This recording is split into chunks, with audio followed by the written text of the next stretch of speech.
Memangnya agama mengajar kebencian? Nah, saya mau nanya, apakah agama mau mengajar kebencian? Kalau ada ajaran-ajaran kebencian, seperti apabila ada orang non-muslim mengatakan assalamualaikum, lalu tidak boleh dijawab. Kalau terpaksa jawab, jawabnya waalaikumsalam. Kalau orang mengatakan sampurasun, dijawabnya harus campuracun. Seperti itu kira-kira. Nah, ini itu bukan Islam, itu pikiran orang-orang yang sombong. Al-Qur'annya tidak begitu. Wa idza huyitum bi tahiyatin fahayyu ilaiha biasana minha aw rudduha bimisliha. Nurut Allah atau nurut ulama kamunya? Nah, ulamanya pas ulama lagi zaman kejayaan Islam, lagi sombong-sombongnya. Nah, paham Mas? Makanya kalau baca kitab tuh dilihat tahun berapa, ini pengarangnya di mana, alirannya apa, madhabnya apa. Iya, jangan. Sebab nanti terminologi juga akan berbeda pada dari zaman ke zaman. Baca Balaghah, ini karangan siapa? Asakaki, beda terminologinya. Ini Imam Al-Jurjani berbeda. Ini Imam Al-Qazwini Balaghahnya beda. Karena mereka masing-masing dalam pertumbuhan ilmu itu terma-terma itu masih berkembang. Paham nggak?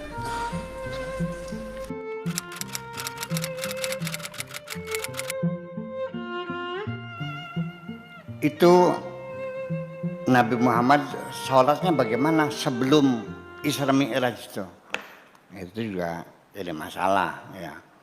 Apakah ada rukunya, apa ada sujudnya, apakah cukup begini saja ya sholatnya atau dengan begini, berbagai macam isyarat-isyarat dalam ibadah agama-agama yang lain ya. Ada yang ditempelkan ke tembok ya kan, di tembok tangisan dan sebagainya, itu kan cara ibadah yang mereka.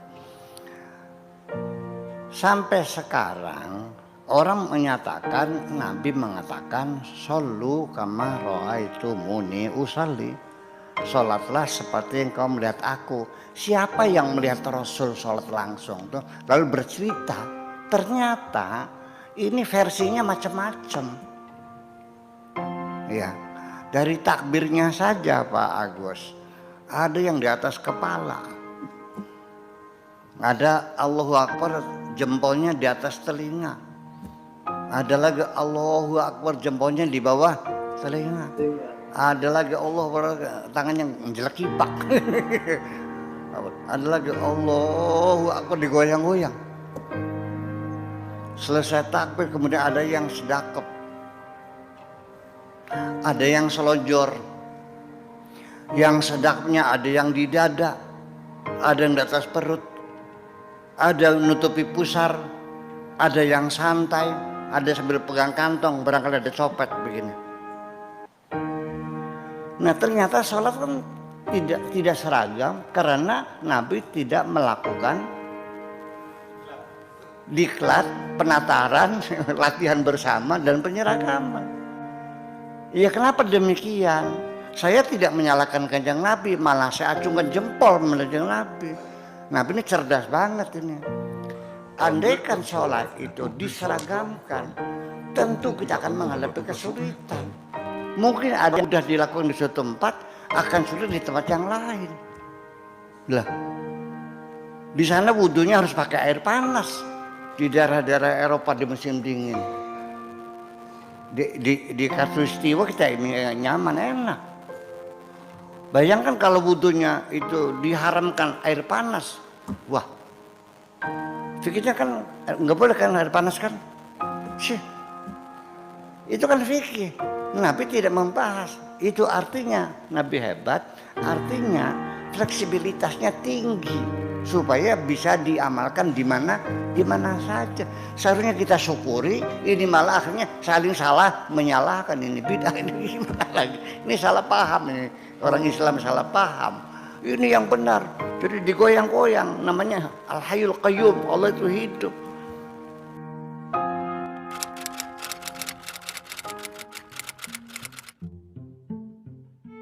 Kenapa diturunkannya ketika Nabi sedang bertapa? Ini menjadi persoalan. Nah, kenapa diturunkan orang bertapa? Dimanapun sejarah manusia, apakah Konfusius, apakah Siddhartha Gautama, apakah siapa lagi, Napoleon Bonaparte, apakah itu Alexander the Great, ataukah itu Nabi Khidir, Nabi Musa, Nabi Ibrahim, Nabi Ilyas, semua Nabi Khidir, orang-orang besar semua itu mendapatkan wangsit, mendapatkan wahyu, mendapatkan wangsit ya. Itu semuanya dalam keadaan sedang bertapa. Mana mungkin wahyu turun sama orang yang sedang joget di panggung sandiwara? Mana ada orang besar keluarnya dari diskotek?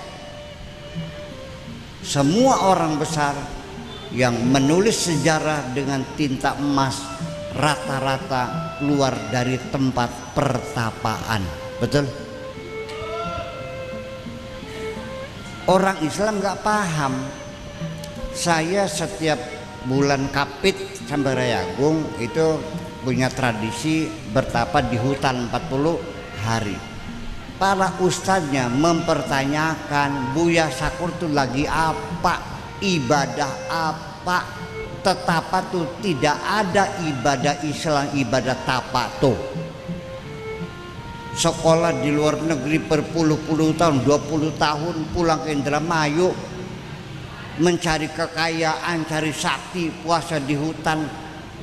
Dikiranya orang bertapa itu tujuannya untuk cari kaya, untuk cari kesaktian. Islam tidak ada ibadah bertapa. Lah, Nabi Muhammad dapat wahyu nih lagi apa?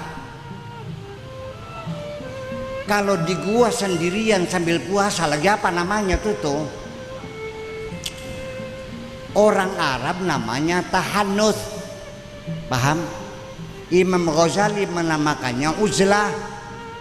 Orang susukan namanya tetira. Orang Kertasmaya ngaranane lagi bertapa. Pada barangnya mah. Tahannuts, uzlah, bertapa, nyepi, tetira sama.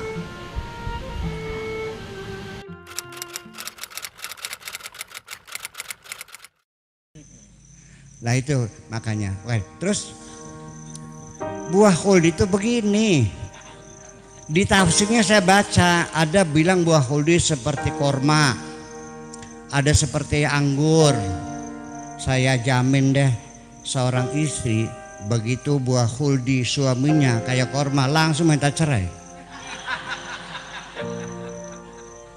Kalau bagi kayak anggur lagi. Kemudian lagi, masuk akal enggak kalau buah khuldi itu betul-betul buah?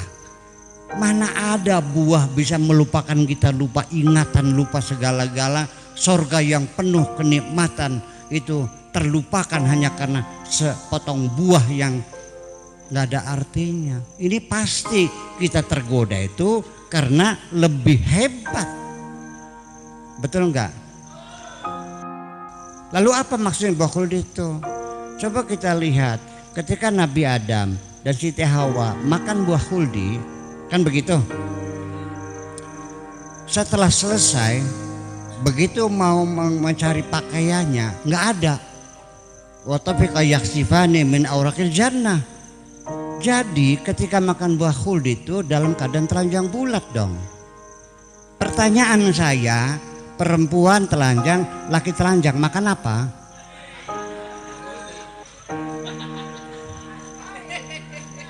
Masuk akal enggak?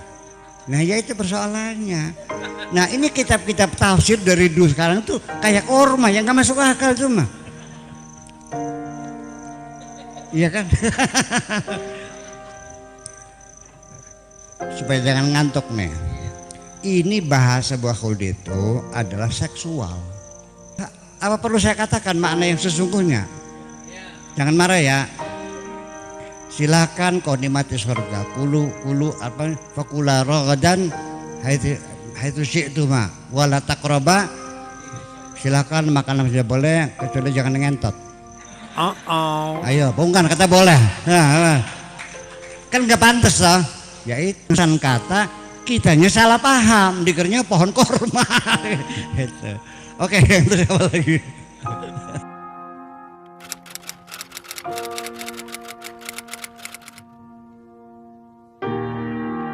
Yang hebat itu bukan peran yang kau mainkan.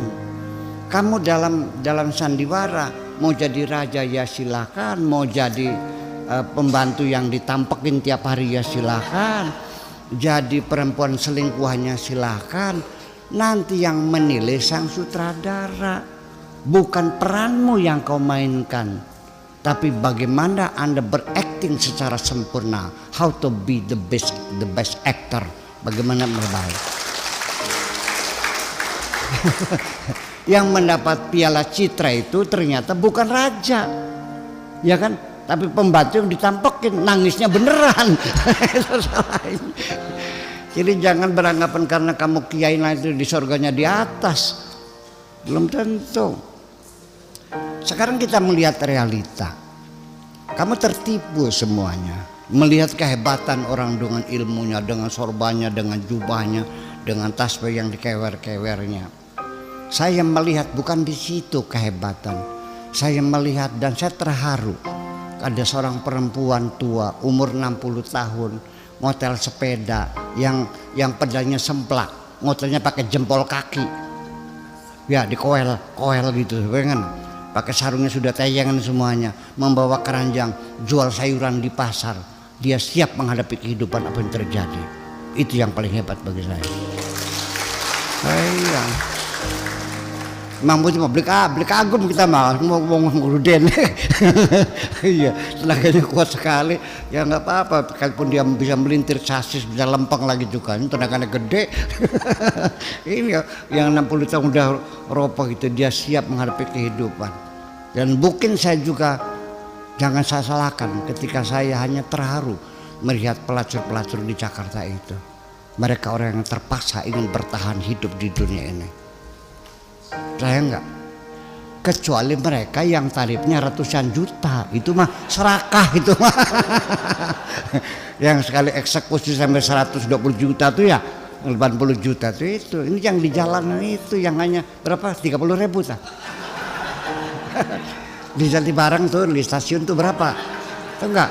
20.000. Itu gangdar stiker bodol di atas rel kereta api untuk menyambung nyawa. Iya kan? Ya saya tahu kok. Allah juga tahu. Mana mungkin Allah sekejam itu. Kalau mereka ingin bertahan hidup, toh mereka tidak merugikan siapapun kok. Hanya merugikan dirinya sendiri. Betul nggak? Kamu juga ngasih juga ikhlas kan?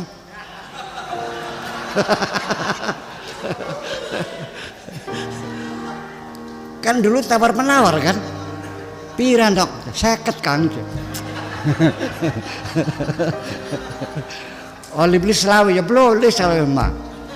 Kayaknya akhirnya 20, oke, deal 20.000. Ya terjadi cinta goblok namanya juga. Ya sampai selesai ditanya, tadi siapa? Nggak tahu. Namanya siapa? Nggak tahu. Orang mana? Nggak tahu. Itu kan cinta goblok. Iya. Kamu nggak ada masalah. Tapi yang tertekan malah perempuannya. Karena laki-laki mah berhubungan cinta dengan perempuan yang tidak pernah kau cintai, nggak ada masalah. Yang penting kamu merasa rilis, nyaman, udah plong, kan gitu. Tapi perempuan ketika berhubungan nggak bisa kalau tidak dengan lelaki yang dicintainya. Paham nggak? ketika dia melayani seseorang yang tidak dicintainya. Apalagi sopir truk yang nggak mandi-mandi seminggu tuh, baunya kayak apa. Itu betul-betul dia menggadaikan perasaannya itu. Penderitaan bagi mereka, enggak urut bagi saya begitu tuh. Ya semoga Allah mengampuni mereka, gitu aja. Dah gitu aja. Ya, assalamualaikum.